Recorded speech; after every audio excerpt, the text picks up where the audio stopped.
English Vibes Podcast.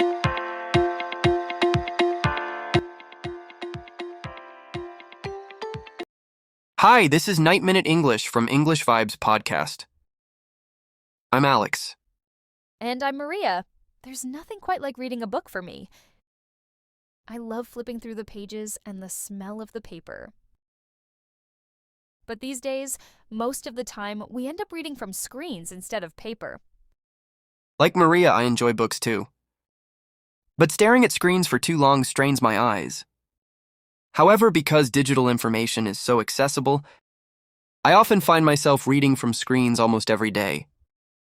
So aside from eye strain, is this a problem? Is reading from screens harmless?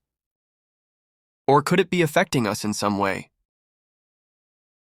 Like shortening our attention span, the amount of time we can focus on something? That's what we'll be exploring in this episode. And of course, we'll learn some new useful vocabulary as well. Sounds good. But first, it's time for my question. Whether you prefer paper or screens, people today are reading more words than ever before. So how many words does the average person read daily? Is it 50,000 words? B, 100,000 words? C, 200,000 words? I'll guess it's 50,000 words a day. All right, Maria, we'll find out the correct answer later in the show. There's no doubt that any kind of reading is beneficial. Here's Laura Johnson, a renowned children's author, sharing her insights with the English Vibes podcast. Reading gives you three magical powers: creativity, intelligence, and empathy. Enjoying reading is one of the two key factors in a child's future economic success. It increases the chances of staying out of prison, voting, and owning a home. All these benefits stem from literacy. Laura emphasizes the importance of reading for pleasure. When you do something for the joy of it,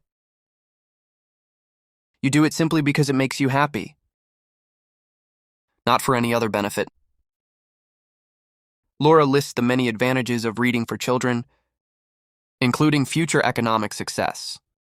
But many of these benefits are tied to a concept known as deep reading, analyzing a text to grasp its deeper meaning. Researchers consistently find that deep reading skills develop more effectively when kids read physical books.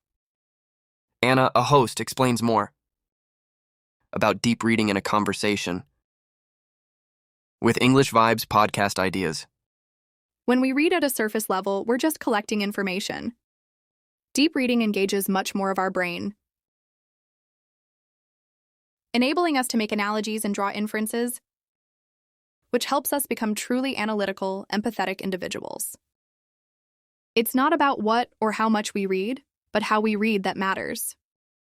Research suggests that reading from screens encourages surface-level reading, quick and shallow comprehension.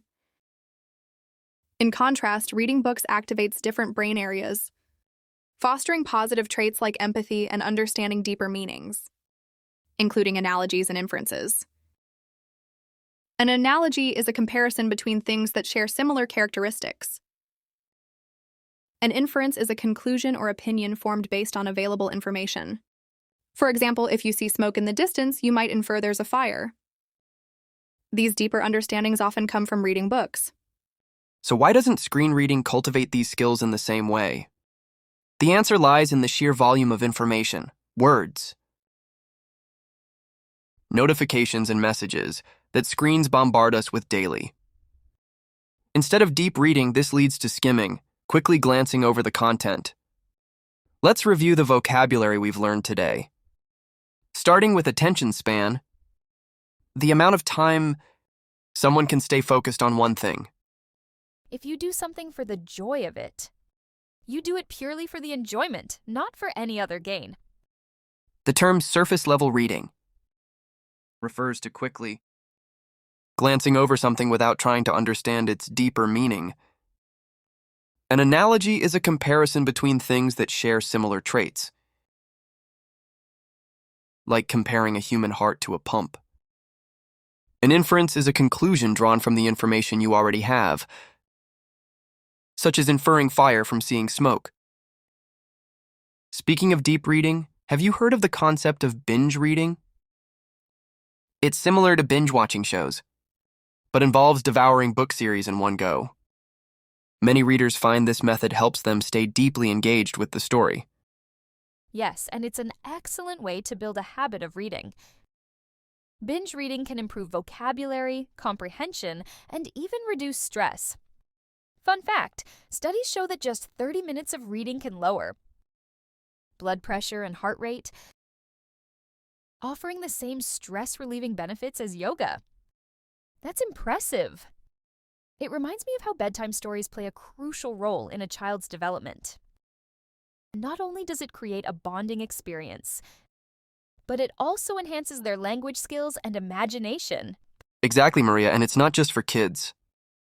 Adults who read regularly have been found to have lower rates of cognitive decline as they age.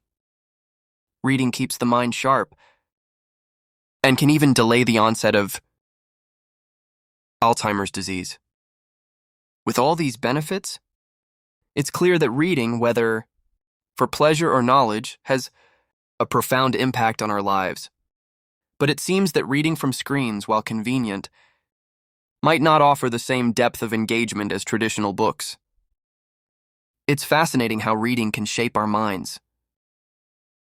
But what about the emotional impact it has on our daily lives?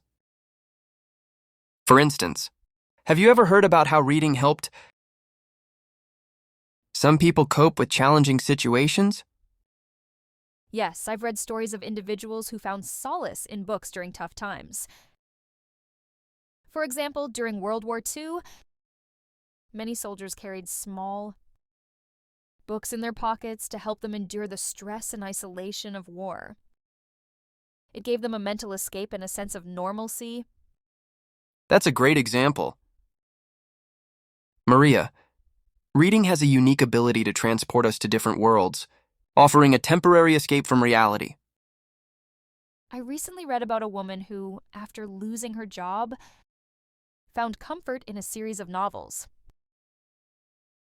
She said it helped her stay positive and eventually inspired her to start writing her own stories. It's amazing how literature can offer not just escape, but also inspiration. Speaking of which, did you know that some of the most successful people attribute their achievements to reading? For instance, Warren Buffett, one of the world's wealthiest investors, spends about 80% of his day reading. He believes that knowledge compounds much like interest. Absolutely, and he's not alone. Bill Gates is another avid reader who credits much of his success to his habit of reading widely. He even shares his reading list every year, hoping to inspire others to pick up a book. Indeed, as we wrap up, it's clear that reading offers countless benefits, from improving our cognitive abilities to enriching our emotional lives. So whether it's a novel, a biography, or even a blog post, let's make time to read and keep exploring the world through words. Here's to the power of reading. Until next time, keep reading and keep learning. Goodbye.